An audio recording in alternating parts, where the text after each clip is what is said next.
Sacred family, fellow travelers into the beyond. This week, starting April 16th through April 21st, our sacred sun, our beingness, moves us into the light of the third ICHING, named difficulty in the beginning. Water over thunder, the storm relieves tension, which activates the grounding force of the earth. What we see, the 50th ICHING, named the cauldron, wood below fire, spiritual nourishment, the cosmic dance of the nature of change itself and the corruption it reveals within, to reassess the rules we impose on ourselves, others, and the world. Offering us an opportunity, a sacred mirror into a higher truth, a chance to meet a part of ourselves in a deeper way, to respond imaginatively, to evolve, to rise higher. So this week, we have a chance to meet and transform the shadow state of chaos and corruption, and rise into innocence through the eyes of a child, inner harmony. And it's through the path of innovation and equilibrium, inner balance and creativity. Will you take the first step into the unknown, the difficulty in the beginning? As you start to walk on the way, the path appears roomy. This week's solar transit ushers in the much anticipated Aries new moon, exact April 17th. A new sense of inner courage on your hero's journey, becoming your own spiritual hero, which may be linked and may be a culmination point on what began for you April of 2023. This Aries new moon is reactivating the same degree points of the Aries solar eclipse of April of 2023. The shadow state of chaos and corruption, the fear of change, the process of letting change in.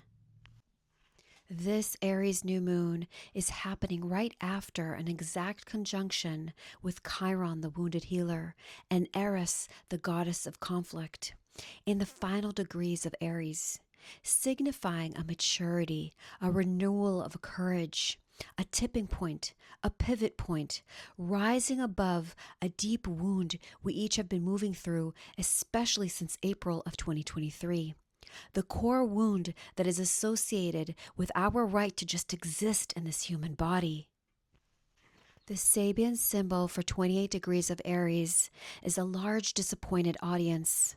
This symbol highlights the need to manage expectations and avoid overpromising, indicating that a high anticipation might not be met, leading to a loss of enthusiasm, which could highlight to us the need for approval or to be seen, guiding us to go deeper into our connection of our inner voice, our inner truth, our innocence, the impulses of our sacred heart, to just be, to play, to flow, to just exist without any expectation of outcome. So as we leave the cosmic dance of last week's energy, the 42nd and 32nd I Ching polarity, the potential of new growth, this week's cosmic dance brings us to the need to create order out of the chaos. When we begin something new, the difficulty is in the beginning. The birth of any new creation, a new direction, or new relationship is a step into the unknown. And while the unknown may seem overwhelming and chaotic, it also can be a way shower, a teacher, a guide that reveals inner tension. It sometimes takes a release of pent-up stress to push us onto the next step. So let's take a deep dive, a deep breath into the shadow state of chaos and corruption within us. Many of you that follow my videos know that the sacred wisdom of the I Ching is known as the Book of Changes. And this third I Ching is the essence of change itself, the process of letting change in, and the inner corruption it exposes. We humans find change difficult, hence the original name of this hexagram, this frequency, difficulty at the beginning. So no matter who you are or what you are, we're all subject to constant change. It's been said by the Buddha, the only constant is change, impermanence. So when we let that truth in by bringing our awareness to the body, it really feels uncomfortable, at least in the beginning. The dilemma of chaos is our clinging. We naturally cling to the structures around us when change comes.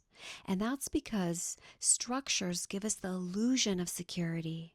Most of us cling to our relationships, our marriage, our possessions, our habits, our routines, until something comes in that rocks this illusion, like death, for example. It's the biggest reminder of truth, of impermanence. We could be moving along for years and years, absorbed in life, lost in our suffering, moving from pain to pleasure, and sooner or later, death, change, impermanence. Our life is surrounded by anchor points, and some of our greatest anchor points is our relationships, family, children, animals. The question is, can we love the ones that are closest to us and not cling to them? That's a great challenge for most of us and a great teacher. When we cling, it's because we haven't fully moved into unconditional love. Not all the way. So we create and recreate chaos. And this is the shadow of chaos. And it's chaos because the love is subtly tainted by fear.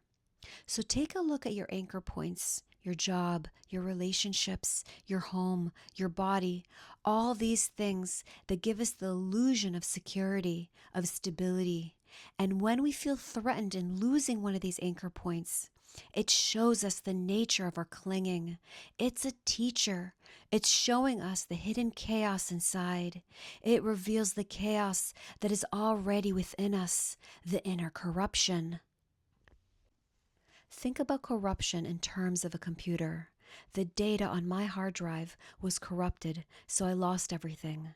This is the inner meaning of corruption. We all incarnate with a virus built into the hardware, and from the moment we start growing up in the womb, the virus begins to work. It's our karmic legacy. We all come here with ancestral baggage, karma, and patterns that corrupt the nature of our essence. And the whole purpose of life is to root out these corrupt programs and reboot the primary hard drive. That is the journey of awakening. We often think of chaos as a hurricane, something awful and powerful, but it is often subtle, a kind of nervousness, a deep hidden fear on the inside. So just seeing these anchor points, bringing loving awareness to them, begins to change your relationship to them and to the world around you. And in the beginning, it will not feel safe. It's terrifying, a deep discomfort in your stomach, your belly. That is inner chaos, the inner corruption, the vibration of your attachment, your clinging. Imagine yourself without any anchor points. Who are you then? Do you even have a name? What are you then? Well, that's the wisdom that is discovered when you cut deeply inside. You see, we're all corrupted. We aren't really who we are. We're all clinging to these illusory anchors. We're all buying into these illusions. Chaos is the process that we come back into harmony, inner harmony, when we enter deeply into the chaos inside, by digging into those cellular memories, the false belief systems, the mind maps, the loops, the emotional fixations, our desires, what we call the ego, the sense of I, the identity, the separate self. At the shadow state, we want to change the outer world in order not to feel unsafe. We try to create another anchor point before the old one falls apart. All we're doing is projecting our inner chaos onto the outer world. So look within, contact those places where the terror of chaos comes to the surface. We all have habits, shadow karmic patterns that undermine us, that create corruption in our aura. We have to see them in loving awareness to disable them. It will feel unpleasant, but after a while, more self-love grows as we rise out of our survival heart and remember that we don't need to run away. Changing the circumstances on the outside isn't going to help or solve anything. It will only be a distraction. So be courageous, uproot your fears. In the mandala of life, in the wheel of life, this week's frequency, the 350 polarity cosmic dance, is a pivotal energy. It holds the power of a tipping point. This Aries new moon on April 17th is a potential of a tipping point for all of us. We are each being pushed past a deep wound, the right to just exist, a breakthrough point, a natural inner turning after seeing in loving awareness our shadow patterns. This can be the point in our evolution when we realize that the thing that we're trying, keyword, to preserve, to achieve, is not the real thing. And in maintaining this illusory thing, this ego, the web stitched together by our thoughts, we're actually preserving our suffering. This is an invitation to overcome impossible odds. We're each being asked to take a stand internally, to overcome the weight of our karma. And that takes great courage, becoming your own spiritual hero. But the good news is, the odds are not impossible. That is just the view, the lens from the shadow state. As soon as you take a stand and choose your inner truth, your inner authority, a great force comes alive from within you, leading the way. And of course, there will be ebbs and flows, and it may be difficult in the beginning, but over time, with self-discipline and deep unconditional love, this magical force will stabilize inside you. In this cosmic polarity dance lies a hidden secret, the art of contemplation. For me, it's a lifestyle that I've cultivated in the last 7 years. So contemplation is the art of maintaining perfect equilibrium. It integrates two ancient paths, Christ's path, the path of love, and the path of the Buddha, the path of wisdom. The path of love requires concentrated energy by pouring all your love, all your longing, all your prayer onto your path. You embody love with everything you create, all the movements in your day. Especially your speech, is given to higher consciousness. And the other way is the opposite, the path of wisdom, receptive energy. You simply observe all the patterns as they come up. You exert no effort whatsoever. You watch. You accept everything as transient, as coming and going. And over time, both paths lead to truth. But the path of contemplation is the path of equilibrium, of innovation, and it's about threading the passage between these two paths, these two ways. If you go too far in one direction, you tense up or give up. So the key is to keep coming back to the center. The art of contemplation involves 3 stages: pausing and slowing down mental noise, by pivoting, shifting your awareness to your emotional patterns, to the body, and merging, fully integrating presence, being with what is. It is the way of becoming the witness of life, experiencing being alive. And the purpose is to learn to trust life, to know that life events are happening for you, not to you, and to practice turning life challenges into opportunities through insight and cultivating creativity and love, being opposed to doing or trying. It's a powerful way to move and flow. It just takes time to master. One of the greatest gifts of the art of contemplation is that you learn to trust in the truth within you as you balance the path of love and wisdom. And then you're traveling on the central path, the path of your unique inner truth, the unknown path. Think about an acorn. It has a goal, a pattern it is working towards, and it innovates and innovates. And when the conditions are right, it will eventually become an oak tree. That is you. That is life. Life is that acorn. It has a hidden plan. The innocence of your sacred heart through the eyes of a child is the utter joy of play, the filling of the void with your dance, with your voice, with your presence. There are two innocence. There is ignorant innocence, like a newborn baby, which is what we usually think of as innocence, the creature that expresses its beauty without its awareness of itself. And then there is wise innocence, the old man or older woman whose heart and mind have opened up again after a long search and much pain and suffering. This wise innocence and ignorant innocence are the same energetic field. The only difference is awareness. Wise innocence has come full circle, and it is why grandparents and grandchildren have a strong connection, a deep bond.